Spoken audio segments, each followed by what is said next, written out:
Hello students, இன்றைக்கி நம்ம வீடியோவில் சாப்டர் 5 மார்க்கெட் ஸ்ட்ரக்சர் பற்றி நம்ம வந்து டிஸ்கஸ் பண்ண போகிறோம். Market structure and pricing. இது வரைக்கும் நம்ம சேனலை சப்ஸ்கிரைப் பண்ணாதவங்க ப்ளீஸ் சப்ஸ்கிரைப் பண்ணுங்கள். பெல் ஐக்கானை கிளிக் பண்ணிவிட்டு ஆல் பட்டன் கிளிக் பண்ணிங்கன்னா நான் போடுற வீடியோஸோட நோட்டிஃபிகேஷன் உங்களுக்கு இமீடியட்டாக வரும். டிஸ்கிரிப்ஷன் பாக்ஸில் வந்து பார்த்தீங்கன்னா லாஸ்ட்டு சாப்டர் 4 வீடியோஸுடைய லிங்க்ஸை நான் கொடுத்துருப்பேன். ஸோ அதை கிளிக் பண்ணி பார்த்தீங்கன்னா அந்த சாப்டர் வந்து உங்களுக்கு தெளிவாக புரியும். அண்ட் நம்ம சேனலில் வந்து மெம்பராக இருக்கிறவங்க, மெம்பர்ஷிப் வாங்கினவங்களுக்கு வந்து பார்த்தீங்கன்னா book back questions and book inside questions, ஓகேவா, இது எல்லாத்தையுமே வந்து நான் வந்து பிபிடி ஃபார்மில் வந்து உங்களுக்கு நான் வந்து எக்ஸ்பிளைன் பண்ணுவேன். அது நம்ம மெம்பர்ஸ்க்காக மட்டும்தான். ஸோ முடிஞ்ச வரைக்கும் உங்கள் ஃப்ரெண்ட்ஸுங்களுக்கு நீங்கள் சொன்னீங்கன்னா அவங்க மெம்பர்ஷிப் வாங்கினாங்கன்னா அவங்க யூட்டிலைஸ் பண்ணிக்கலாம், ஓகேவா. So market structure and pricing பற்றி நம்ம பார்க்க போகிறோம். நார்மலாக மார்க்கெட்னா என்ன? மார்க்கெட்னா நம்ம பொருளை போய் நம்ம வாங்குகிற இடம், இல்லை பொருளை ப்ரொடியூஸ் பண்ணவங்க விற்கிற இடம் தான் வந்து மார்க்கெட்டு. பையரையும் செல்லரையும் கனெக்ட் பண்ணுற ஒரு இடம் தான் வந்து பார்த்திங்கன்னா மார்க்கெட்டு. அந்த மார்க்கெட்டில் எல்லா வகையான ப்ராடக்ட்ஸும் நமக்கு வந்து கிடைக்கும், ஓகேவா. டிஃப்ரெண்ட் டைப்ஸ் ஆஃப் மார்க்கெட்ஸ் இருக்குது. ஹோல்சேல் மார்க்கெட் இருக்குது, ரீட்டைல் மார்க்கெட் இருக்குது, ஓகேவா. ஸோ இல்லைன்னா ரெகுலராக யூஸ் பண்ணக்கூடிய மளிகை பொருட்களை வாங்கக்கூடிய மார்க்கெட் அதுக்குன்னு தனியாக இருக்குது, இல்லை டெக்ஸ்டைல் ப்ராடக்ட்ஸு. ஸோ இந்த மாதிரி ஒவ்வொன்றுத்துக்கும் வந்து ஒவ்வொரு மார்க்கெட் வந்து இருக்குது, ஓகேவா.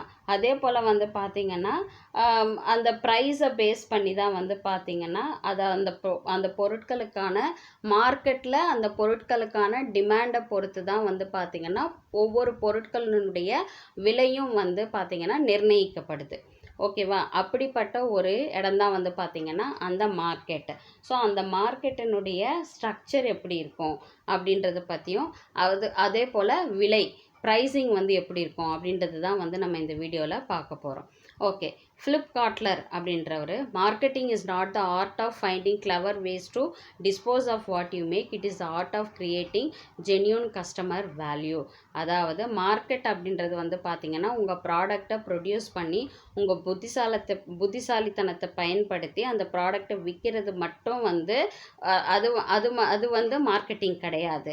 மார்க்கெட்டிங் அப்படின்றது என்ன அப்படின்னா அது ஒரு கலை மாதிரி.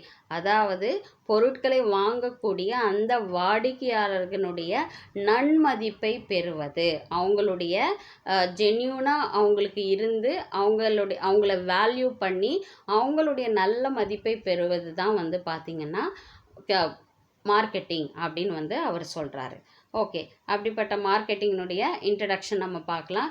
Every commodity or service that is exchange at two sides, the supply side and the demand side. The supply side contains information on the number of sellers, the nature and the quantum of the product produced and brought to the market for sale. The demand side contains information on the number of buyers entering the market for buying the product. Hence, the study of the market and market structure forms an important feature of microeconomics. Okay, இப்போது market அப்படின்றது வந்து பார்த்திங்கன்னா அதுக்கு இரண்டு side இருக்குது. ஒரு ப்ராடக்டை வந்து நம்ம எக்ஸ்சேஞ்ச் பண்ணுறோம் அப்படின்னா அந்த எக்ஸ்சேஞ்ச் பண்ணுற இடத்துல வந்து அதற்குன்னு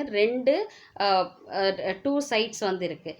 அந்த டூ சைட்ஸ் என்ன அப்படின்னா supply side and demand side அப்படின்றது, ஓகேவா. சப்ளை சைடு அப்படின்றது வந்து ப்ராடக்டை ப்ரொடியூஸ் பண்ணுறக்கூடிய செல்லர்ஸை தான் வந்து செல்லர்ஸை பற்றின இன்ஃபர்மேஷன்ஸை கொடுக்குறதும், என்ன மாதிரியான ப்ராடக்டை வந்து அந்த மார்க்கெட்டில் கொண்டு போய் சேல் பண்ண போகிறோம் அப்படின்ற இன்ஃபர்மேஷனை கொடுக்கறது சப்ளை சைடு. டிமாண்ட் சைடு அப்படின்றது வந்து ப்ராடக்டை வந்து மார்க்கெட்டில் போய் அந்த ப்ராடக்டை வாங்குகிற பையர்ஸ் அவங்கள பற்றின இன்ஃபர்மேஷன்ஸை சொல்கிறது தான் வந்து டிமாண்ட் சைடு அப்படின்னு சொல்கிறோம். ஸோ இது சப்ளை சைடுனா செல்லர்ஸ், டிமாண்ட் சைடு அப்படின்றது வந்து buyers who are all buying the product, ஓகேவா. ஸோ இந்த லெசனில் வந்து நம்ம வந்து மார்க்கெட் பற்றியும் மார்க்கெட் ஸ்ட்ரக்சரும் வந்து பார்த்திங்கன்னா ஒரு மைக்ரோ எக்கனாமிக்ஸில் வந்து எவ்வளோ இம்பார்ட்டண்ட்டான ஒரு பங்கை வகிக்குது அப்படின்றது தான் நம்ம வந்து பார்க்க போகிறோம். Meaning of market.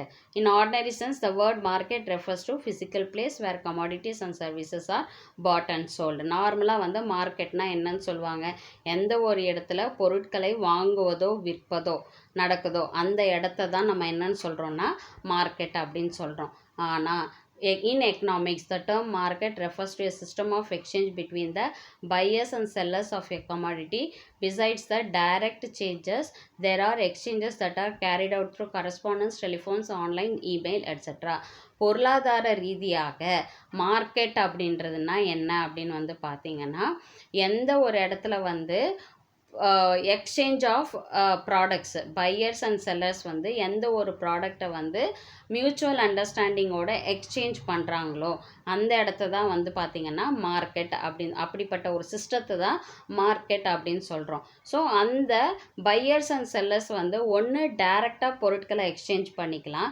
அப்படி இல்லைன்னா இன்றைக்கெல்லாம் வந்து பார்த்திங்கன்னா நிறையா வந்து ஆன்லைனில் மூலம் நம்ம வந்து பொருட்களை வாங்குகிறோம்.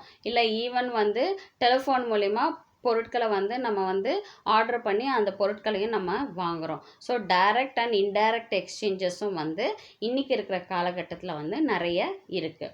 ஓகே, அப்படிப்பட்ட மார்க்கெட்டுக்கு என்னென்ன கேரக்டரிஸ்டிக்ஸ் அம்சங்களை கொண்டதாக இந்த மார்க்கெட் இருக்குது அப்படின்னா, buyers and sellers of a commodity or service, பொருட்களை வாங்கக்கூடிய வாங்குவோரையும் விற்போரையும் கொண்டது தான் வந்து பார்த்திங்கன்னா மார்க்கெட். பொருட்களை விற்கக்கூடிய செல்லரோ பையரோ இல்லைன்னா அங்கே வந்து மார்க்கெட் அப்படின்றதே கிடையாது. ஸோ அந்த பொருட்களை வாங்கக்கூடிய பையர்ஸ் அண்ட் செல்லர்ஸ், இதை குறிக்கக்கூடியது தான் மார்க்கெட். அடுத்தது a commodity to be bought and sold, அந்த பொருளை வாங்குவோரும் விற்போரும் வந்து அந்த இடத்துல அந்த டிரான்சாக்ஷன் நடக்குது அப்படின்னா அதை தான் நம்ம மார்க்கெட்டு அப்படின்னு சொல்கிறோம். And price agreeable to buyer and seller, so பொருட்களை வாங்குவோருக்கும் விற்போருக்கும் வந்து அந்த பொருளுக்கான அந்த விலை வந்து அக்செப்டபுளாக இருக்கக்கூடிய ஒரு இடத்த தான் மார்க்கெட் அப்படின்னு சொல்கிறோம். And direct R indirect exchange, நேரடியாகவோ தொலைபேசி மூலம் டெலிஃபோன் மூலமாகவோ இல்லை வந்து ஆன்லைன் மூலமாகவோ வந்து பொருட்களை வந்து நம்ம வாங்குகிறோம். ஸோ எக்ஸ்சேஞ்ச் வந்து டைரெக்டாகவும் நடக்குது, இன்டைரக்டாகவும் நடக்குது. இன்டைரக்டாக நடந்தால் கூட அதையும் நம்ம என்ன தான் சொல்கிறோம், மார்க்கெட் அப்படின்னு தான் நம்ம சொல்கிறோம். ஸோ இதுதான் வந்து பார்த்திங்கன்னா கேரக்டரிஸ்டிக்ஸ் ஆஃப் மார்க்கெட்டு. ஸோ இந்த மார்க்கெட்டை வந்து பார்த்திங்கன்னா கிளாசிஃபிகேஷன் ஆஃப் மார்க்கெட்ஸ் அப்படின்னு சொல்கிறாங்க. இந்த கிளாசிஃபிகேஷன் ஆஃப் மார்க்கெட்ஸை வந்து பார்த்திங்கன்னா 3 வகையாக பிரிச்சிருக்காங்க. On the basis of area, அதாவது ரீஜியனுக்கு ஏற்ற மாதிரி அந்தந்த ஏரியாவுக்கு ஏற்ற மாதிரி வந்து மார்க்கெட்டை வந்து ஃபிக்ஸ் பண்ணுறாங்க. And on the basis of time, காலத்தின் அடிப்படையில் வந்து மார்க்கெட்டை வந்து அவங்க பிரிக்கிறாங்க. And on the basis of quantity of the commodity, அதாவது எவ்வளோ குவான்டிட்டி ஆஃப் த கமாடிட்டி இருக்குது, அந்த ப்ராடக்ட் வந்து எவ்வளோ குவான்டிட்டி இருக்குது, அதை பேஸ் பண்ணி வந்து பார்த்திங்கன்னா அதுக்காக ஒரு மார்க்கெட்டை வந்து நம்ம கிளாஸிஃபை பண்ணுறோம். அண்ட் வந்து பார்த்திங்கன்னா அந்த பேசிஸ் ஆஃப் காம்படிஷன், என்ன மாதிரியான ஒரு அந்த பொருட்களுக்கான டிமாண்ட் இருக்குது, காம்படிஷன் இருக்குது, அதை பேஸ் பண்ணி வந்து பார்த்திங்கன்னா என்ன பண்ணுறாங்க அப்படின்னா மார்க்கெட்டை வந்து கிளாஸிஃபை பண்ணுறாங்க. ஸோ நெக்ஸ்ட் வீடியோவில் வந்து பார்த்திங்கன்னா இந்த கிளாஸிஃபிகேஷன் ஆஃப் மார்க்கெட் பற்றி நம்ம வந்து டிஸ்கஸ் பண்ணலாம். ஸோ இதில் ஏதாவது உங்களுக்கு டவுட்ஸ் இருந்துச்சுன்னா கமெண்ட் செக்ஷனில் கமெண்ட் பண்ணுங்கள், உங்கள் டவுட்ஸை நான் கிளாரிஃபை பண்ணுறேன். ஸோ நெக்ஸ்ட் வீடியோவில் நம்ம பார்க்கலாம். Thank you.